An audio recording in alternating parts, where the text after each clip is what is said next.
உங்கள் தங்க நகையை அதிக விலைக்கு விற்கவும் மற்றும் அடகில் இருக்கும் தங்க நகையை மீட்டெடுத்து அதிக விலைக்கு விற்கவும் உடனே அணுகவும் prime gold hub 9840551787. No compromise. உங்க சைடுலயும் எங்க சைடுலயும். It's a GT promise. GT Holidays, South India's #1 travel brand. Aachi Royal gulab jamun packs ஒன்று வாங்கினால் ஒன்று இலவசம். ஆதரணியர்களுக்கு அன்பு வணக்கம். பாகிஸ்தான் என்ற நாடு தங்களுக்கு எப்பெல்லாம் ஒரு பிரச்சனை வருதோ, குறிப்பாக இந்தியா உள்ளிட்ட அவங்க எதிரியாக நினைக்கக்கூடிய நாடுகளை மிரட்டுவதற்கு அவங்க கையில் இருக்கக்கூடிய மிக முக்கியமான விஷயம் அணு ஆயுதம் எங்ககிட்ட இருக்கு, நாங்கள் அணு ஆயுதத்தை வச்சு தாக்கிடுவோம், அணு ஆயுதம் எங்களுக்கு இருக்கு, எங்களுக்கு ஒரு பிரச்சனை, எங்களை அழிக்கிறதுக்கு யாராவது பார்க்குறீங்க அப்படின்னா இந்த பாதி உலகமே இருக்காது, அந்த அளவுக்கான அணு ஆயுதம் எங்ககிட்ட இருக்கு அப்படின்ட்டு அவங்க சொல்லுவாங்க. அதுவும் குறிப்பாக அவங்களுடைய இராணுவ தளபதி மார்ஷல் இப்போ ஒரு 27th இந்த கான்ஸ்டியூஷன் அமெண்ட்மெண்ட்லாம் கொண்டு வந்துட்டு அந்த நாட்டுடைய ஒட்டுமொத்தமாக ஒரு சர்வாதிகாரியாக மாறி இருக்கக்கூடிய அந்த அசீம் முனிருடைய பேச்சு எல்லாமே இதை ஒட்டி தான் இருக்கும். இப்போ அந்த பாகிஸ்தான் என்கிற நாட்டுடைய அவங்க அணு ஆயுதத்தை பயன்படுத்தலாமா கூடாதா அப்படிங்கிற அந்த ஒட்டுமொத்த அந்த அதிகாரம் அப்படிங்கிறது எல்லாமே இப்போ யார்கிட்ட இருக்குன்னா அந்த அசீம் முனிர் அப்படிங்கக்கூடிய அந்த ஒற்றை நபர்கிட்ட தான் இருக்குது. அந்த நபர் யார்? அந்த நபர் எவ்வளோ ரேடிக்கலைஸ்டான ஒரு மைண்ட் செட் இருக்கக்கூடிய ஒரு நபர், பாகிஸ்தானுடைய இளைஞர்களை எந்த அளவுக்கு ரேடிக்கலைஸ் செய்யக்கூடிய ஒரு நபர், தன்னுடைய சொந்த நாட்டு வீரர்களை $10,000 விலை பேசி இஸ்ரேலுக்கு விற்கக்கூடிய ஒரு நபர், போர்னு வந்துச்சு அப்படின்னா பங்கர்ல போய் பதுங்கக்கூடிய ஒரு நபர், பாகிஸ்தானை யாராவது தாக்குறாங்க அப்படின்னா ஸ்பெஷல் ஃபிளைட்ல இவங்களுடைய குடும்பத்தை மட்டும் வெளிநாடுக்கு அனுப்பக்கூடிய நபர்னு சொல்லிட்டு பல்வேறு சிறப்புகளை உடையவர் தான் இந்த அசீம் முனிர். அந்த நபருக்கு தான் ஃபீல்டு மார்ஷல் அப்படிங்கிற பட்டம். ஏன்னா ஆப்ரேஷன் சிந்தூர்ல நம்மளோட 7 ஃபைட்டை பாகிஸ்தான் அடிச்சுட்டாங்களாமா, அதனால பாகிஸ்தான் ஆப்ரேஷன் சிந்தூர்ல ஜெயிச்சிருச்சாமா, அதனால இவருக்கு ஃபீல்டு மார்ஷல் பட்டமாமா. ஆனா அந்த 7 ஃபிளைட் அடிச்சதுக்கான என்னப்பா ஏதாவது சாம்பிள் இருக்குமே, அடித்தா அந்த தோல்லாம் கீழே விழாதா, மேலேயே அப்படியே யூனிவர்ஸுக்கு போயிடுமா, கீழே விழும்ல, ஃபுட்டேஜ் நாங்கள் எங்கெங்கே அடித்தோம் அப்படின்னு சொல்லிட்டு நாங்கள் ஃபுட்டேஜ் இந்தியா வெளியிட்டிருக்கிறதே, உங்ககிட்ட ஏதாவது ஃபுட்டேஜ் இருக்கா? யாருமே எதுவுமே கேட்க மாட்டாங்க, இவங்களே ஜெயிச்சதா இவங்களே அறிவிச்சுப்பாங்க. பத்தாவதுக்கு ஃபீல்டு மார்ஷல் அப்படிங்கிற பட்டம் வேறு. இப்போ என்ன நடந்திருக்கு அப்படின்னா பாகிஸ்தானில் நியூக்ளியர் டெஸ்ட், அதாவது அணு ஆயுத சோதனை அவங்க ரகசியமாக நடத்திட்டு இருக்கிறாங்க அப்படின்ட்டு இவங்களுடைய எஜமானராக இருக்கக்கூடிய ட்ரம்ப் அறிவிச்சதை நம்ம வீடியோவாக பார்த்தோம். இப்போ இந்த சூழலில் நம்மளுடைய பாதுகாப்புத்துறை அமைச்சர் ராஜ்நாத் சிங் அவர்கள் இப்போ அதற்கு ஒரு பதிலளிக்கும் விதமாக ஒரு விஷயம் பேசியிருக்கிறார். என்ன அப்படின்னா, பாகிஸ்தான் அணு ஆயுத சோதனை செஞ்சிருக்கு அப்படின்னு அமெரிக்க அதிபர் சொல்கிறாரு. அப்படி செய்யணும்னா அவங்க செஞ்சுக்கிட்டோம், ஒன்றும் பிரச்சனை இல்லை. ஆனால் அந்த அணு ஆயுதம் எங்களை நோக்கி வருவதற்கு வந்துச்சு அப்படின்னா அதை எப்படி முறியடிக்கணும் அப்படிங்கிறதும் அவங்களுக்கு எப்படி பதிலடி கொடுக்கணும் அப்படிங்கிறதும் தெரியும். இந்த மிரட்டுற வேலைலாம் இங்கே வேணாம் அப்படிங்கிறது தான் ஒரு ஓவராலான ஒரு விஷயமா நம்மளுடைய பாதுகாப்புத்துறை அமைச்சர் ராஜ்நாத் சிங் அவர்கள் சொல்லியிருக்காரு அப்படிங்கிறத பார்க்குறோம். ஸோ இந்த பாகிஸ்தானுடைய இந்த அணு ஆயுத சோதனை, இந்த அணு ஆயுதங்களுக்கு இந்தியா ஒரு துளியும் அஞ்சவில்லை அப்படிங்கிறது ஒன்று தெரியுது. இப்போது நமக்கு இருக்கக்கூடிய நமக்கு நம்ம வெறும் அஞ்சாமல் இருக்கிறோம் அப்படிங்கிறதை கடந்து நாம் நம்மளுடைய நாட்டை பாதுகாப்பதற்கான, மிக குறிப்பாக இந்த பைத்தியக்கார ஒரு பயங்கரவாத நாடுகிட்ட இருந்து நம்மளுடைய எல்லை பகுதிகளை பாதுகாப்பதற்காக இந்தியா எந்த மாதிரியான ஒரு பாதுகாப்பு நடவடிக்கைகளை ஈடுபட்டிருக்கிறாங்கன்னு சமீபத்தில் ஒரு 3 மிக முக்கியமான ஒரு விஷயங்களை நம்ம பார்ப்போம். குறிப்பாக இனிமேல் வரக்கூடிய அந்த வார்ஃபேர் அப்படிங்கிறது நான் கான்டாக்ட் வார்ஃபேர், அதாவது தரைப்படையோ நேரடியாக தொடர்பில் இருக்கக்கூடிய படையோ எதுவுமே போகிறதில்லை, எல்லாமே நான் கான்டாக்ட் வார்ஃபேரை தான் இருக்க போகுது, ஆகாய மார்க்கமாகத்தான் இருக்க போகுது அப்படிங்கிறது ஆல்மோஸ்ட் இப்போ உறுதியாக இருக்குது. அதில் மிக முக்கியமாக பங்கை ஆற்றக்கூடியது அப்படிங்கிறது ட்ரோன் வார்ஃபேர். ட்ரோன் நாம் ஆப்ரேஷன் ஸ்பைடர் பார்த்தோம், உக்ரைன் ரஷ்யா மீது நடத்தியது.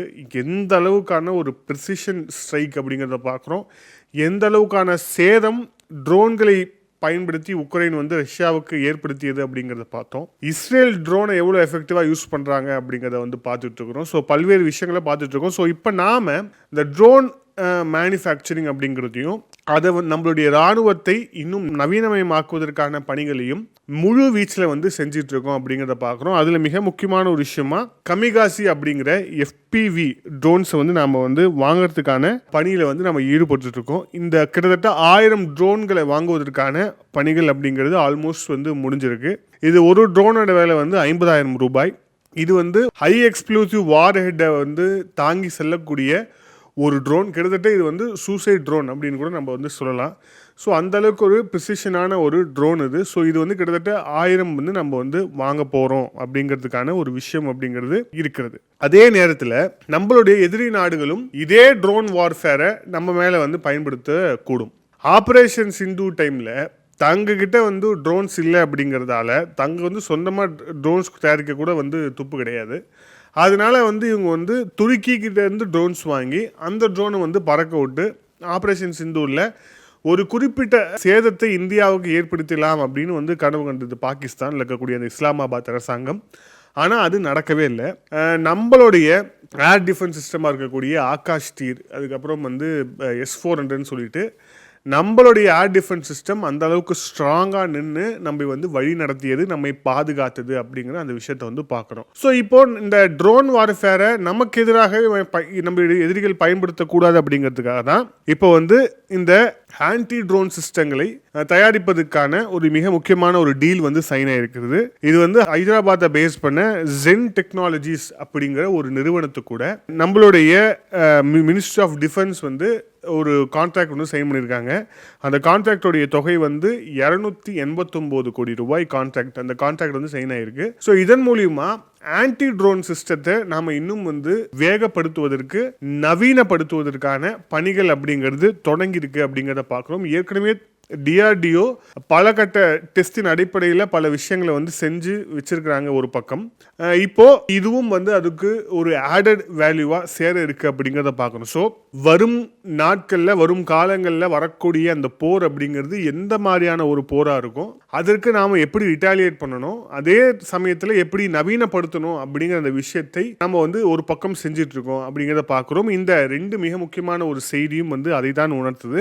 இதில் இப்போ டிஃபென்ஸ் எக்ஸ்பர்ட் சொல்லக்கூடிய ஒரு சஜஷனை வந்து நம்ம வந்து பார்ப்போம். அது என்ன அப்படின்னா, ஃபெட்டா அப்படிங்கிற ஒரு மிசைல், ஃபெட்டா 2 அப்படிங்கிற மிசைல் சிஸ்டத்தை பாகிஸ்தான் வந்து வைத்திருக்கிறாங்க. ஸோ அது வந்து அவங்க வந்து இந்த ஆப்ரேஷன் சிந்தூருக்கு பிறகு ஒரு முக்கியமான இடத்துக்கு வந்து நகர்த்தி இருக்கிறாங்க. ஸோ நாம் நம்மளுடைய அந்த பினக்கா அப்படிங்கிற நம்மளுடைய மிசைல் சிஸ்டத்தை அதை வந்து இன்னும் என்ஹான்ஸ் பண்ணணும். குறிப்பாக M5 அப்புறம் M6 அதோடைய கிலோமீட்டர்ஸையும் வந்து இன்க்ரீஸ் பண்ணணும் அப்படிங்கிறது நம்மளுடைய டிஃபென்ஸ் எக்ஸ்பர்ட்ஸோடைய ஒரு சஜஷனாக இருக்குது அப்படிங்கிறத பார்க்குறோம். அதை நோக்கியும் பணிகள் நகர்ந்து வருகின்றன அப்படிங்கிற அந்த ஒரு விஷயத்தையும் நம்மளால் வந்து தெளிவாக பார்க்க முடியுது. இப்போ இந்த எல்லா விஷயத்தையும் நம்ம ஓரம் வச்சுருவோம். ரொம்ப மிக முக்கியமாக நம்ம வரலாற்றுலேருந்து ஒரு செய்தியை வந்து பார்ப்போம். 1998 இந்த பொக்ரான் 2 அப்படிங்கிற ஒரு நியூக்ளியர் டெஸ்ட் வந்து நடந்தது. இந்த நியூக்ளியர் டெஸ்ட் வந்து 1974 பண்ண பொக்ரான் 1 டெஸ்ட் மாதிரி கிடையாது. இந்த செகண்ட் நியூக்ளியர் டெஸ்ட் அப்படிங்கிறது, ஃபர்ஸ்ட் நியூக்ளியர் டெஸ்ட் அப்படிங்கிறது வி ஆர் அரைவ்ட், அதாவது இந்த அணு ஆயுத போர், அப்புறம் இந்த அணு ஆயுதங்களை தயாரிப்பது, அணு ஆயுதங்களை வந்து வைத்திருப்பது உள்ளிட்ட இடத்துக்கு நாங்கள் நகர்ந்துட்டோம் அப்படின்னு வந்து இந்தியா நிரூபிப்பதற்கான ஒரு மிக முக்கியமான ஒரு விஷயமாக நம்மளுடைய மாண்புமிகு பிரதமர் இந்திரா காந்தி அவர்கள் தலைமையில் இருந்த அரசாங்கம் இதை வந்து செஞ்சாங்க 1974.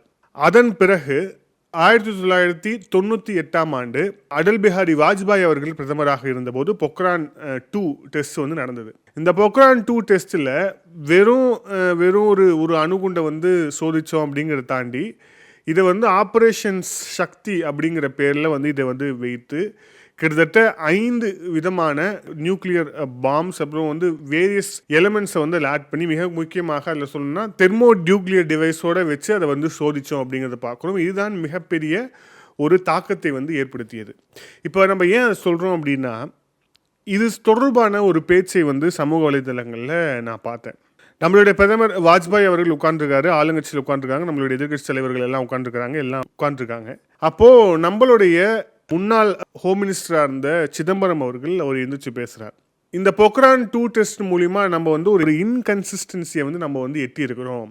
We are nuclear free world அப்படின்னு வந்து we are nuclear free country அப்படிங்கிற ஒரு விஷயத்தை வந்து நாம் வந்து தவறி இருக்கிறோம். நாம் வந்து அணு ஆயுதத்தை தொடமாட்டோம், அணு ஆயுதம் எங்களிடம் இல்லை அப்படிங்கிற அந்த ஒரு விஷயம் வந்து ஒரு கன்சிஸ்டன்சியோடு இருந்தது. அதே மாதிரி அது நாங்கள் இனிமேல் எடுக்க மாட்டோம்னு ஒரு கன்சிஸ்டன்சி இருந்தது. ஆனால் அது எல்லாத்தையுமே நம்ம தாண்டிட்டோம் அப்படிங்கிற விஷயத்த வந்து அவர் விமர்சனமாக வச்சார் அப்படிங்கிறத பார்க்குறோம். இந்த விமர்சனம் சரியான விமர்சனமா, இது அரசியல் ரீதியான விமர்சனமா அப்படிங்கிற எல்லாத்தையுமே கடந்து இந்த மாதிரியான விமர்சனம் வரும், இது வந்தாலும் நம்ம இந்த நியூக்ளியர் டெஸ்ட் செஞ்சு ஆகணும் அப்படிங்கிற உறுதியோடு அன்னைக்கு இருந்த அரசாங்கம் எடுத்த முடிவு அப்படிங்கிறது 100% சரி. எதிர்க்கட்சியாக அவர் வைத்த விமர்சனம் வந்து அரசியல் ரீதியாக கூட இருக்கலாம். ஆனால் அந்த விமர்சனங்களுக்கெல்லாம் அப்பாற்பட்டு நாட்டுடைய பாதுகாப்பை ஃபர்ஸ்ட் ப்ரையாரிட்டியா முன்பாக வைத்து அப்போ எடுக்கப்பட்ட நடவடிக்கை அப்படிங்கிறது மிக சரியான நடவடிக்கை அப்படிங்கிறத வந்து பார்க்குறோம். அதே போல் இப்போவும் ஒரு காலகட்டம் அப்படிங்கிறது நெருங்கி இருக்கிறது. ஏன் அப்படின்னா கிட்டத்தட்ட ஒரு 3.5 ஸ்டேஜ், கிட்டத்தட்ட ஒரு 3 முனை போருக்கு இந்தியாவில் நடக்குமா அப்படிங்கிற அந்த விஷயத்தை நோக்கி நிறைய எக்ஸ்பர்ட்ஸ் வந்து எழுதிட்டு இருக்கிறாங்க. ஏன்னா ஒரு பக்கம் வந்து வங்கதேசத்திலையும் அந்த மாதிரி சூழல், சைனா, இன்னொரு பக்கம் பாகிஸ்தான் சொல்லிட்டு 3 பக்கமும். ஸோ சைனாவும் பாகிஸ்தானும் 2 பேருமே வந்து சீக்ரெட்டா வந்து நியூக்ளியர் டெஸ்ட் பண்ணியிருக்காங்க அப்படிங்கிறத ட்ரம்ப் சொல்லியிருக்காரு. நம்ம பாகிஸ்தானை மட்டும் தான் பெருசாக ஹைலைட் பண்ணோம். சைனாவும் அமைதியாக நியூக்ளியர் டெஸ்ட் வந்து பண்ணியிருக்காங்க அப்படிங்கிறதையும் ட்ரம்ப் சொல்லியிருக்காரு அந்த விஷயத்தில் அப்படிங்கிறத பார்க்கணும். ஸோ இதில் நாம் ஒரு மிக முக்கியமான ஒரு முடிவை எடுக்க வேண்டிய ஒரு சூழல் அப்படிங்கிறது நமக்கு வந்திருக்கு. அந்த சூழலுக்கான அறிவிப்பும் விரைவில் வரலாம் அப்படிங்கிற ஒரு சூழலும் ஏற்பட்டிருக்கிறது. எல்லாத்தையும் தாண்டி நம்மளுடைய தேச பாதுகாப்பும், அதே மாதிரி எதிரிகள் எவ்வளோ பேர் வந்தாலும் அந்த எதிரிகளை எல்லாரையுமே சமாளிக்கக்கூடிய ஒரு வலிமையை நாம் பெருக்க வேண்டும் அப்படிங்கிற அந்த ஒரு விஷயம்தான் இதில் மீண்டும் மீண்டும் வந்து தெளிவுபடுத்த வேண்டிய ஒரு விஷயமாக இருக்கிறது. அதனால் விரைவில் ஒரு நல்ல செய்தி அப்படிங்கிறது வரும் அப்படிங்கிற எதிர்பார்ப்பு எல்லோருக்கும் இருப்பது போலவே எனக்கும் இருக்கிறது. மீண்டும் இன்னொரு காணொலியில் சந்திப்போம். நன்றி, வணக்கம்.